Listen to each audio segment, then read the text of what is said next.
ఒక చిలుక ఉండేది. చక్కగా పాడేది, స్వేచ్ఛగా ఎగిరేది, కాని చదవలేకపోయేది. అది రాజుగారి తోటలోని చిలుక. ఒకరోజు అది రాజుగారి కంట్లో పడింది. వెంటనే మంత్రిని పిలిచి ఎడ్యుకేటెడ్ అని ఆదేశించాడు. దాన్ని ఎడ్యుకేట్ చేసే బాధ్యతను రాజుగారి మేనల్లుడి మీద ఉంచాడు మంత్రి. ఎలా ఆ చిలుకను ఎడ్యుకేట్ చేయటం? విద్యావేత్తలు కూర్చుని తీవ్రంగా ఆలోచించారు. చిలక్కి చదువు చెప్పాలంటే మొదట అది కుదురుగా ఉండాలి కదా.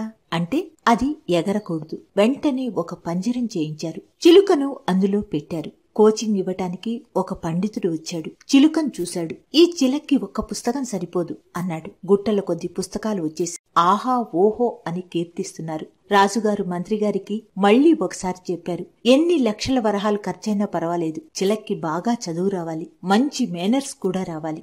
మంత్రి అలాగే అని లక్షల వరహాలు దఫాలుగా కోశాగారం నుంచి తెప్పించి ఖర్చు పెట్టారు. సెమిస్టర్లు గడుస్తున్నాయి. ఒకరోజు రాజుగారికి చిలకెలా చదువుతుందో చూడాలనిపించి వెంటనే ఏర్పాట్లు జరిగాయి. చిలుకను చూడ్డానికి రాజుగారు వస్తున్నారహో అని తప్పెట్లు, తాళాలు, పెద్ద పెద్ద శబ్దాలు చేసే బూరలతో ఒకటే హోరు. రాజు పరివారం అంతా రాజుకన్నా ముందే చిలుక దగ్గరికి చేరిపోయారు. అయితే పంజరంలోని చిలుకను ఎవరూ పట్టించుకోవటం లేదు. ఎవరూ దానివైపు చూడటం లేదు. పండితుడు ఒక్కడే చూస్తున్నాడు. ఆయనైనా చిలుక సరిగా చదువుతుందా లేదా అని చూస్తున్నాడు తప్ప చిలక ఎలా ఉందో చూడటం లేదు. చిలక బాగా నీరసించిపోయింది.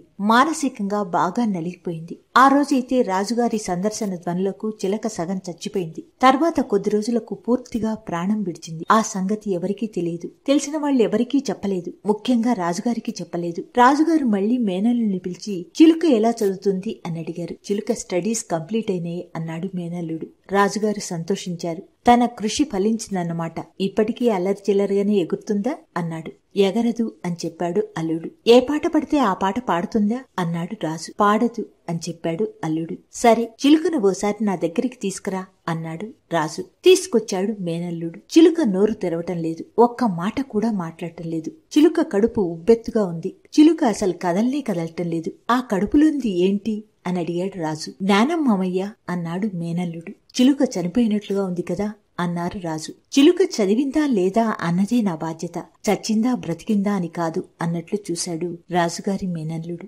ఇప్పటి కార్పొరేట్ విద్యా విధానం గురించి 100 ఏళ్ల క్రితం ముందుగానే ఊహించారేమో విశ్వకవి రవీంద్రనాథ్ ఠాగూర్. ఈ కథ నిజంగానే ఇప్పటి కార్పొరేట్ విద్యా విధానాన్ని పోలి ఉన్నట్లయితే అవును అని కామెంట్ బాక్స్ లో తెలియజేయగలరు.